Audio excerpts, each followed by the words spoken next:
My name's Ferguson, New Zealand Diving and Salvage. We've been contracted by TMC to come out onto the Astrolab reef to finish the clean-up for the Rena project.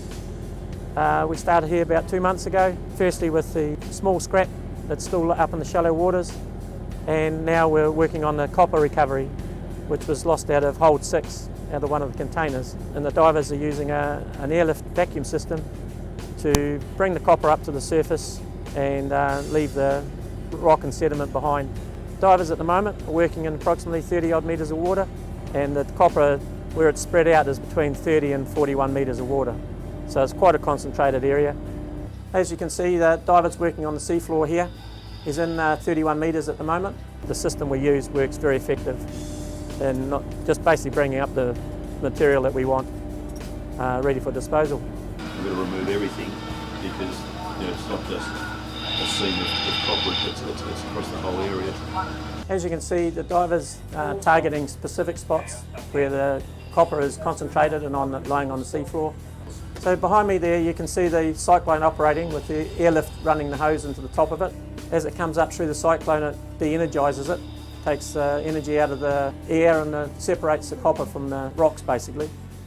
And once it comes out of the bottom of the cyclone into bags, as each bag gets filled up, the cyclone gets moved on to the next bin. Bags average out at about anywhere between 2 and 4 tonnes a bag. Copper's very heavy. We do the whole process inside a bund to stop overflow back into the ocean, so we catch every little bit. From there, the copper gets returned back to land where it gets disposed of on shore. Some of it is actually being reprocessed to recover the copper so it can be recycled, so it's not getting wasted.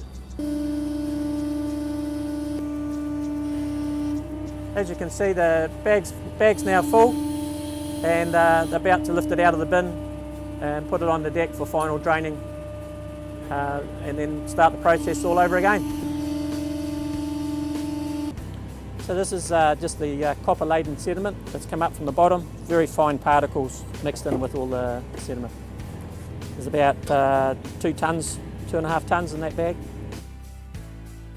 So the diver's got 7 minutes from when he leaves his last water stop to get back in the decompression chamber to go get repressurised and start his decompression inside the chamber. So he did 38 minutes on the bottom, and now he's going to do 27 minutes in the chamber decompressing.